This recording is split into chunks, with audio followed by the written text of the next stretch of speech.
ஜாதிவாரி கணக்கெடுப்பு ஒன்றிய அரசு தான் நடத்த முடியும் என்று புள்ளிவிவர கணக்கு மட்டுமே நடத்த முடியும். அதோடு மட்டுமல்ல, இந்திய செஷன்ஸ் சட்டம் 1948 படி இதுதான் இருக்கிற நிலைமை. ஆனால் மாநில அரசு மட்டும் புள்ளிவிவரங்களை மட்டும் புள்ளிவிவர சட்டம் 2008 படி கலெக்ட் பண்ண முடியும். ஆனால் அதையும் ஒன்றிய அரசு பட்டியலில் உள்ள செஷன்ஸ் போன்ற இனங்கள் தொடர்பாக மாநில அரசாங்கம் புள்ளிவிவரங்களை சேகரிக்க இயலாது என்று அது சொல்லுது. இதனால்தான் ஒன்றிய அரசு ஜாதிவாரி கணக்கெடுப்பை நடத்த வேண்டும் என்று 20/10/2003 அன்று பிரதமருக்கு எங்கள் ஆட்சியில் கடிதம் எழுதணும். அப்படி ஒன்றிய அரசு சேகரிக்கும் புள்ளி விவரங்களை அடிப்படையிலே மாநில அரசு எடுக்கும் முடிவுகளுக்கும் ஏற்ற சட்டங்கள் தான் எப்பொழுதும் சட்ட ரீதியான பாதுகாப்பாக இருக்கும் என்று அன்றைய அரசு கருதியது. ஆனால் ஜாதிவாரி கணக்கெடுப்பு ஒன்றிய அரசு தேசிய மக்கள் தொகை கணக்கெடுப்புடன் இணைத்து நடத்த வேண்டும் என்று 26/6/2020 அன்று இதே பேரவையில் ஒரு தீர்மானத்தை போட்டு நாங்கள் அன்றைக்கு மத்திய அரசாங்கத்திற்கு அனுப்பினோம். தமிழ்நாடு பிற்படுத்தப்பட்டோர் ஆணைய தலைவராக இருந்த ஓய்வு பெற்ற நீதியரசர் ஜனார்த்தனம் அவர்கள் அவரே என்ன சொன்னார்னு கேட்டீங்கன்னாக்கா, ஜாதிவாரி கணக்கெடுப்பு ஒன்றிய அரசு தான் நடத்த வேண்டும் என அவர் பரிந்துரைத்தார்.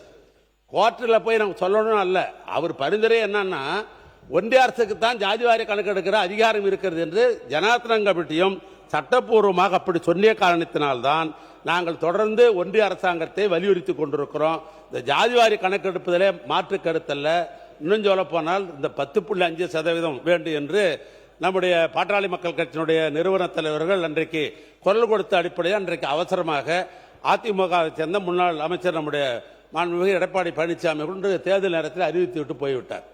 அதுக்கு பின்னால் இல்ல வரேன், தேர்தல் நேரத்தில் அறிவித்து விட்டார். நடந்தது நான் சொல்றேன். அப்புறம் எனக்கு பேச வாய்ப்பு கொடுத்து நான் பேசுறேன். பேசி முடிக்கிறேன்.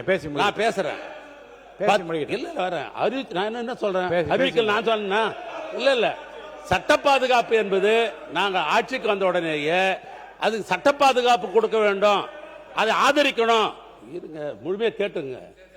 10.5% நாம ஆதரிக்க வேண்டும் என்ற அடிப்படையில் சட்ட பாதுகாப்பு இதே சட்டமன்றத்தில் அதை நாங்கள் ஆதரித்து சட்ட பாதுகாப்புக்கு ஏற்பாடு செய்தோம். சென்னை உயர்நீதிமன்றத்தில் கேஸ் நடைபெற்றது. அப்பொழுது அது ரத்து செய்து விட்டார்கள். அதற்கு பின்னால் உச்சநீதிமன்றத்திலே போய் மூத்த வழக்கறிஞர்களாம் வைத்துக்கொண்டு வழக்கை நாங்கள் நடத்தினோம்.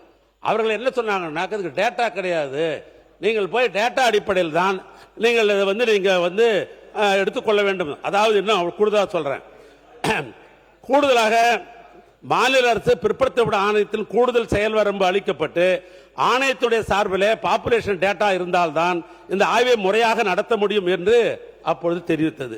ஒன்றிய அரசு ஜாதிவாரி கணக்கெடுப்பு நடத்த வேண்டும் என்று இதே நிலையில் தீர்மானம் நிறைவேற்றி பிரதமருக்கு நாங்கள் அனுப்பினோம். அனுப்புவதோடு மட்டுமல்ல, திராவிட முன்னேற்ற கழகத்தை பொறுத்தளவுக்கு வன்னிய சமுதாயத்துக்கு எந்த விதத்திலும் சட்ட சிக்கல் இல்லாமல் சட்டப்படி அந்த 10.5 தர வேண்டும் என்பதுதான் திராவிட முன்னேற்ற கழகம் அன்றைய நிலையிலும் சரி இன்றைய நிலையிலும் சரி, அதற்கு மாற்று கருத்தல்ல. அதற்கு முழு ஒத்துழைப்பு திராவிட முன்னேற்ற கழகம் கொடுக்கும்.